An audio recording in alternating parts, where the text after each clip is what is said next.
I played Hydra for the last 6 days of the last Legend season, and I averaged about 265 trophies. Additionally, I watched Stars, Shock, and Itsu to give you the best and most condensed guide on this strategy. Hydra is easy to get started with, but hard to master. That's why this guide is for you. Regarding the upcoming balance changes, this strategy will still work, but there's one small change regarding the Flameflinger, which I will explain in a bit. The core concept of the strategy is very simple, that's why it's easy to learn in the beginning. You play your Flameflinger on one side, your heroes on the other side, and your dragons in between. And you always want to take down the core with your dragons. The greatest thing you must nail is to funnel your dragons to the targets you want them to go. Let's talk about the Flameflinger. Why is this siege machine so mandatory? Well, it sets one side of a funnel easily without investing a lot of troops or spells into it. Before the balance changes, most of the time you used only one totem spell to set up your Flameflinger. After the balance changes, it will increase to 2 totem spells because they will take damage over time, so you have one less spell for the other parts of the attack. The major part for the Flameflinger is to set a funnel for the dragons and get out some of the air damage. You don't need much value, but you need some kind of pathing for your dragons. There are multiple ways to help set up your Flameflinger. The most obvious way is to use totem spells to tank defenses. However, you can use barbarians and or archers to tank mortar shots. If you have a Yeti in your army, you can use the Yeti to place a Flameflinger in a spot where you otherwise need to invest an additional totem spell for it. There's a very good trick with the Inferno Dragon.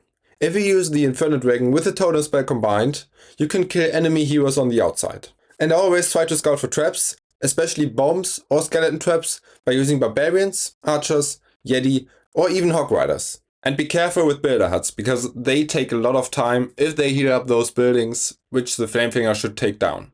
I'm not gonna say much about the range of the Flameflinger, because Shock did such a great video on explaining everything in that part. That's why it's linked down in the video description. If you really want to get better at using the Flameflinger and looking at those ranges, you need to test that out in friendly challenges. You can only develop a feeling of what's working or not by testing out the limits. In those 6 days I played Hydra and Legends League, I made some errors with my Flameflinger as well, and I want you to know them so you can avoid them. The first thing is the bomb hive range. You need to be careful with that because it has such a big range, and just check it at the beginning of the attack. Then what I've already said, watch out for the builder huts healing defenses. The Flameflinger is very slow against them. One build hut is fine, 2 most of the time is too much for it and takes a lot of time to set up some kind of funnel. And lastly, don't bury yourself a grave by using troops near super wizard towers or ricochet cannons, which causes those defenses to damage your Flameflinger. You have the Flameflinger on the one side, and then you need to set the funnel on the other side as well. That's where your king and queen come into play. It doesn't really matter which hero you are going to place first. Most of the time you want to drop your king with the Spirit Fox first, because they are invisible for the first seconds, and then use the queen with the arrow for the giant to tank. The most crucial part about this part, you need to keep your heroes alive, so that you set up a great funnel throughout the whole attack and don't have issues with time. You can use some totem spells to help your heroes. Try to play them not into the highest damage, so that they survive longer. If you want your dragons to take down the clan castle, make sure that your king and your queen is deployed in such a way that neither of them is putting the clan castle out. Saying that, make sure to look out for the pathing of the giant when using the queen ability early, because he can pull the clan castle as well. So most of the time when you don't want to pull the clan castle early on the outside, deploy your heroes after the clan castle is taken down or a bit more outside of the range of the clan castle. You can use the queen arrow to trigger invisibility spell towers, create your funnel for your dragons, and if possible get additional air defenses or sweepers out of the way. When it comes to your dragons and dragon riders, make sure you set a good pathing for your dragons throughout the base. Deploy your dragons in a short line, so that the outer dragons funnel your inner dragons better. You don't want to deploy your dragons all in one single tile. Normally, you play your dragons between your heroes on one side and the Flameflinger on the other side. Develop through practice a feeling on how the dragons path through the base. Therefore you need to look out for buildings that have higher hit points and will take longer for the dragons to take down. Those are most of the time the buildings which pull the dragons to a certain direction. Another part you have to consider are enemy heroes. Enemy heroes pull your dragons most of the time into a certain direction, so use that to your advantage. Having heroes on the flank of the dragons where you play them is most of the time not ideal, because most of the dragons will path on the outside then. Now you do have an overgrowth in this army. Deploy your overgrowth to A, take damage of your dragons, and B, to funnel them towards a direction. Mostly towards your own heroes on the outside, so that everything tanks each other. If you overgrowth a lot of damage in the core, especially like multiple multi-Inferno towers, you want to delay your minion prince ability for that after the overgrowth is gone. Try to get a direct pathing through Revenge Tower or multi-Infernos, because they are the most annoying defenses in the core for the dragons. Especially for those multi-Inferno towers, you don't have a free spell to reduce the damage. If you overgrowth the Revenge Tower, you need to save yourself some spells to deal with it. So most of the time, 2 totem spells or a free spell is enough for that. Now let's break down how you should use your spells and your hero abilities. Regarding your Warden ability, keep in mind that earlier is better than later. You want to get as many dragons in your Warden ability as possible. You should activate it during highest incoming damage. If you have a low damage entry on the beginning, you can use your Warden ability moving towards the core. But if you have a heavy damage entry, like into heroes, clan castle, a lot of multi-infernos or a lot of air damage in general, you should use pretty instantly your Warden ability. Usually you combine the rage spell with your Warden ability to speed up your dragons. When you're using your rage spell, think of a way of funneling your dragons as well. If you rage a dragon group on the outside, this group will move faster forward and push the other dragons towards the direction you want them to go. For the minion prince ability, most of the time you shortly use it after the Warden ability expires. Keep in mind that you can trigger invisibility spell towers with it. Just like the Warden ability, use it rather early than too late. And obviously you should look at the angle where the minion prince shoots his dark orb, and you should use it towards the core. Since you have many totem spells in your army, it's mandatory to talk about it. Most of the time you use 2 for your Flameflinger setup, then you have 1 or 2 totems early to protect your dragons and delay your Warden ability, then you use 2 or 3 totems with your heroes, and the rest of the totem spells you should use to protect any of your 4 heroes. So either the minion prince, the Warden, your king, or your queen. When I played this army on stream, I got a lot of questions regarding the Meteor stuff and the Dark Crown. Which one is better? And I must say I haven't thought about it a lot, but when I watched Itsu's video on it, which is linked down in the video description as well, it became clear that the Meteor stuff is most of the time a little bit more consistent. First of all, it deals splash damage, and even while the minion prince is moving or not attacking buildings, it deals a bit damage. Now when you look at the Dark Crown, it can only deal damage if the minion prince is actually standing still and attacking buildings. But again, there's not a big difference between them. Now you might wonder, what should you use based on your equipment level? If you have the same level of the Meteor stuff and the Dark Crown, use the Meteor stuff. Otherwise, just play the higher level equipment which you have. When we look at the army composition, you have 2 Inferno Dragons and some Rocketloons as well. The Inferno Dragons are primarily to take down heroes or the Guardian. This is especially on isolated Townhalls very useful. And you can use a totem spell with it. And the Rocketloons are most of the time used to remove air defenses on the backhand to protect your dragons or your minion prince. But sometimes you can use it as well to snipe buildings, most of the time like mortars, to set up your Flameflinger. So as you can see from the tubes and the spells, you can be very creative with setting up your Flameflinger. Now let's get into some live attacks, and I will show you exactly how I do everything. As you may notice in the beginning, I used this base to show 2 different entries, and they were like shortly after each other shown in the video. I just want to demonstrate you that if you have a clean entry, no matter which angle it is, both can work if you play it correctly. So the first one I'm going to do is to play my Flameflinger obviously on the right side and going in towards the top side with my dragons and then on the left side with my heroes. So basically a Townhall last building and then overgrowthing probably one of the fire spitters. So let me do that. I will play my Flameflinger, obviously test before with Barbarian. And what I didn't do, what I did before like going into the friendly challenge was like scouting for the expo range, and I will just use a totem once it gets a bit closer towards the expo, like there. Perfect. I will deploy 1 archer to like get some cleanup going, and the other expo isn't attacking my Flameflinger, and after the multi-archer tower is down, I will deploy my second totem spell just to tank down the expo, which is on the bottom then. And then my Flameflinger should be fine. I will use, just for demonstration purposes after the balance changes, I will use another totem spell just for the Flameflinger. Because obviously when the totem loses its health, it's not that effective anymore. So for my attacks, I will just use 1 extra totem spell for each Flameflinger setup. So there's a skeleton trap, I will just deploy 1 archer there. I will use my second totem spell in a moment here, I guess now. And now I just go with my dragons into the top side. There's a good funnel. They will directly path towards the revenge tower. And I will just use my skeleton to block the bombs and an early totem on the air defense. And so. I use both Inferno dragons just for the heroes, and then I will shoot my arrow through the base like this to get the back-end air defense as well. And then use the overgrowth, like the totem spells to protect your dragons. Flameflinger is now... I have to concentrate a bit, okay, perfect. I think everything is looking good. That's a nice overgrowth. I will just distract the minion prince, like the guardian for now. My Flameflinger did a good job. And as you can see, if you keep your heroes alive, I used I think 1 or 2 totem spells for that at the moment. They are just going and going and going. Especially, yeah, if there's not that much splash damage, which harms your queen basically. The minion prince is basically, yeah, taking down the guardian, and then you have like 30 seconds left, but not much of the base, and you still have your king ability.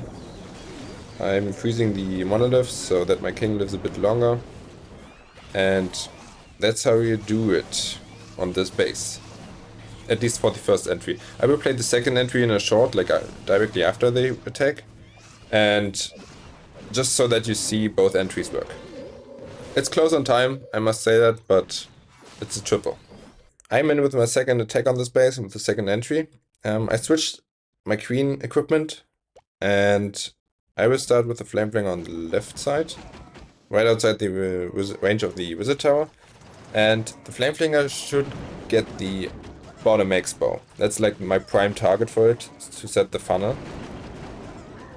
And yeah, I mean, I will probably funnel one on the bottom with like 1 dragon and then some Rocketloons on the mortar to push everything towards the Townhall.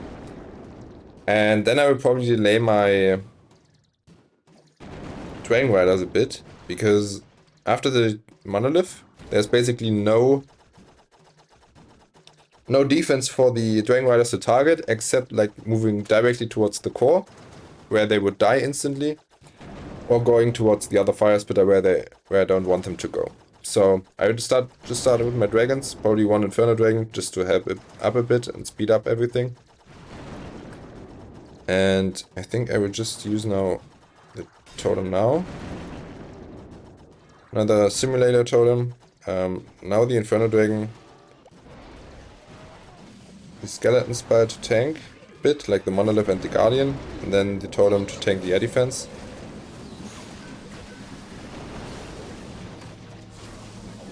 Let's see.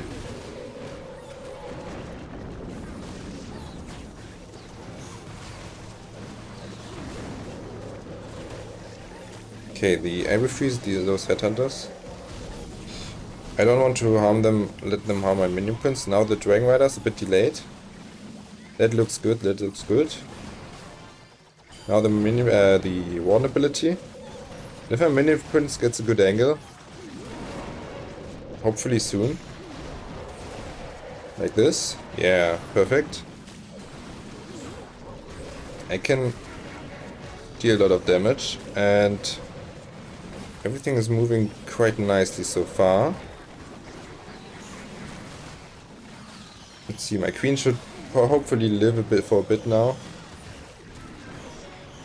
The only question I have is time. Like, that's probably the most important, or like the factor which decides if it's a triple or not. The power should be enough, but let's see. Now king ability, not too bad, not too bad. Come on, get it done in the time. I don't have that much time.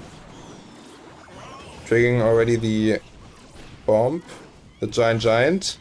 It's getting close, it's getting very close. Now the question is the time enough for the giant to take down the ricochet cannon? But yeah, I mean, it's not it's probably one hit or whatever. You may seem familiar with those type of bases, but on those type of bases you need to take down the Townhall with your dragons, because the Inferno dragons won't get it safely, and yeah, I mean it's just weird to play this army on those type of bases, like a bit more weird, because you have to really set a good funnel. But if you get like everything towards the core and like moving close together, you're basically fine. The most important part is I will play my Flameflinger on the right, take down the Archer Queen with the totem and tank the Expo. And then I will go from the top side with my dragons. And I need to set the funnel, like at least to get the Clan Castle or the Monolith out of the way, for my dragons to path directly from the Fire Spit and the Mortar Gear Tower towards the Town Hall. And that's something you have to keep in mind. And those are the key points you have to remember. You need to identify the key buildings, which you want to take down definitely, for the dragons to get the right direction, or like the right pathing. And on this base specifically, it means that you need to play your... Here, do that. That you need to play your... What's it called? Your heroes into the Clan Castle directly and take that down. It's not that big of an issue. Just taking down the Royal Champion, like the Queen with like the Totem Spell and the Inferno Dragon. The trick I showed you.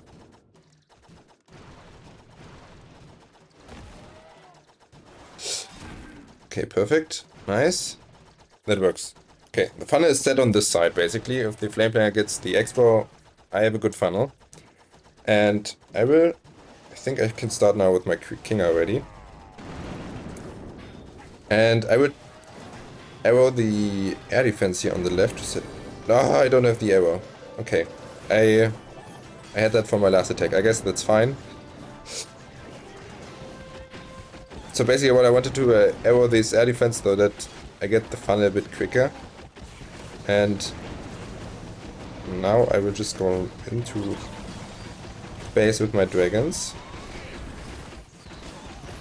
And obviously try to tank for your heroes very well. That's like very important. And now everything goes towards the core, which is ideal. I'll just pop my Warden ability, rage everything, and I want to push my dragons towards a single direction. Use the Minion Prince ability. And that's what you don't want to do, but it should be maybe alright on this base. Like you want your... I should have dropped my Overgrowth a bit more towards the right so that everything moves to the left. I will just use the totem here to get those out of the way. But let's see. I mean, I have still a lot of force left. The mortar is a bit annoying for me. But I still have my king ability. And some totem spells. And my queen. Which is great. And it should be enough. It should be enough. Perfect. So even if something goes wrong, it can still work. This is the next base I have. It's a anti-2, like similar style, but a bit different because it's like box style now with the rage setups on the other side of each other.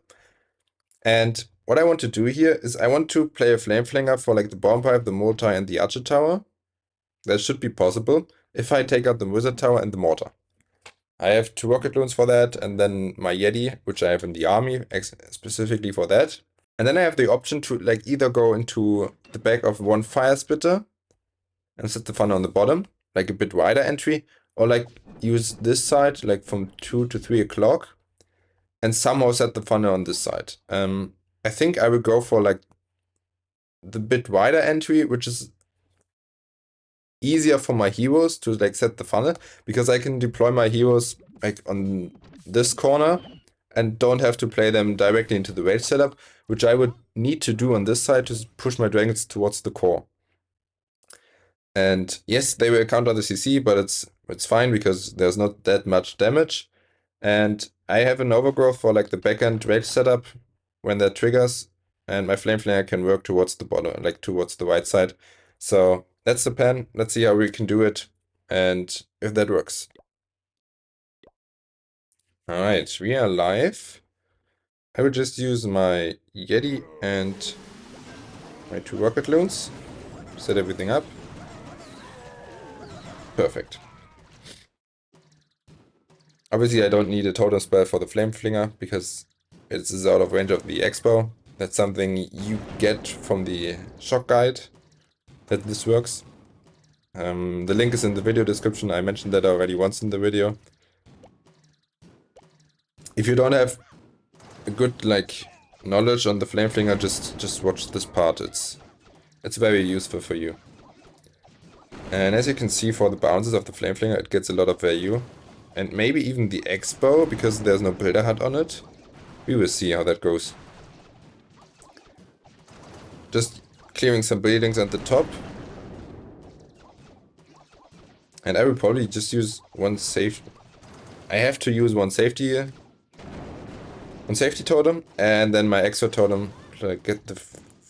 to simulate the new balance changes.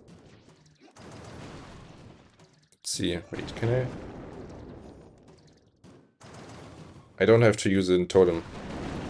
I will just use my safety totem here. Deploy my king and my queen. I haven't gotten the the arrow on my queen at the moment. That's why I didn't pop the ability immediately. I messed that up again. And now you're just going to distract the minion prince, the guardian a bit. Use the one ability not too late. Increase those headhunters for your other heroes. And then that's fine, should be fine. Everything should go towards the core. Beautiful. Oh, I haven't deployed my minion prince yet. And then I will just, I guess, overgrowth this.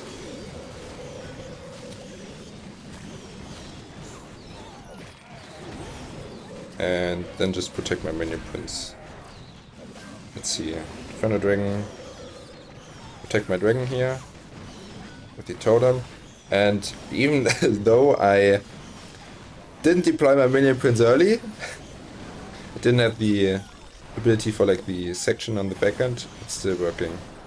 I don't even need my queen ability. And if I would have used my arrow and my giant, it would have been probably even bigger overkill. But yeah. That's how you do it on those type of bases. But you need to set a good funnel. You need your dragons to go all the way towards the core. And then ideally let them stay together by using a good overgrowth. This is the last base I want to show you in the video. It's a quite common style at the moment in Legends with the isolated Revenge Tower and the Invis Tower at the Townhall. And yeah, let's see. I will play a Flameflinger on the right. I can get the minion prince out of the way. And with the totem and my Inferno dragon. And probably even the king as well. And then I will just spam my dragons and everything in towards the Townhalls directly. And my king and queen on this side. And what I will do here is I will overgrowth for my king and my queen. I don't want them to take a lot of damage, so I will overgrowth these 3 buildings basically, so that they go on more towards the outside, that they dodge the bomb vibe as long as possible, and to set the funnel for the dragons to go towards the Revenge Tower basically, and the bomb vibe afterwards. But yeah, that's the plan. Let's see how we do it. Alright, so we are in. I will just use my Flameflinger here, checking for traps. Just use the Inferno Dragon, and when the minion prince gets aggro on it, I just use the totem spell to protect my Inferno Dragon and take down the minion prince basically, like now. The minion, sometimes the Inferno Dragon takes a bit of time to switch to the hero. Just be patient for that. There's a sweeper, by the way, the fireball bait. Just use the Yeti here to take down the mortar, so that my Flameflinger moves a bit more towards the top side. And then I've been trying, if that's possible, I would love to get the king out of the side as well. I do get... Let's see.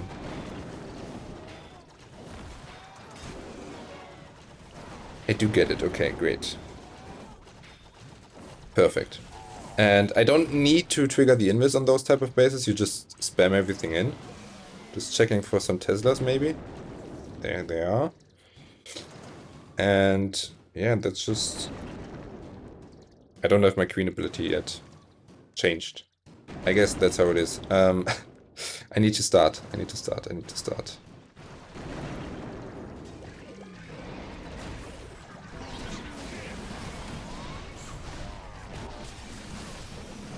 Just freeze it once, whatever. And then you should be good to go. I would just use the totem here. Then the overgrowth. And it looks a bit messy on those type of bases, but it's most of the time working. I can't tell you why, but yeah. Now a good minion principality, perfect. Rage spell.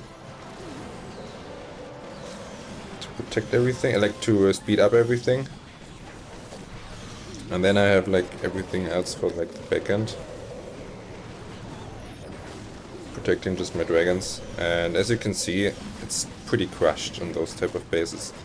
You just spam everything in towards the Townhall, and if something goes towards the middle, then you're good to go. Now, that's everything from my side regarding the guide. I did some example attacks. I explained everything you need to know about it. And if you really want to step up your game on it, you probably shouldn't watch my stream VODs that much, because obviously I learned the strategy in those 6 days and wasn't on the highest level playing it. If you really want to get it to your next level and like master it, you should probably watch Stars. I linked his channel in the video description as well. So feel free to check that out, and see you in the next one.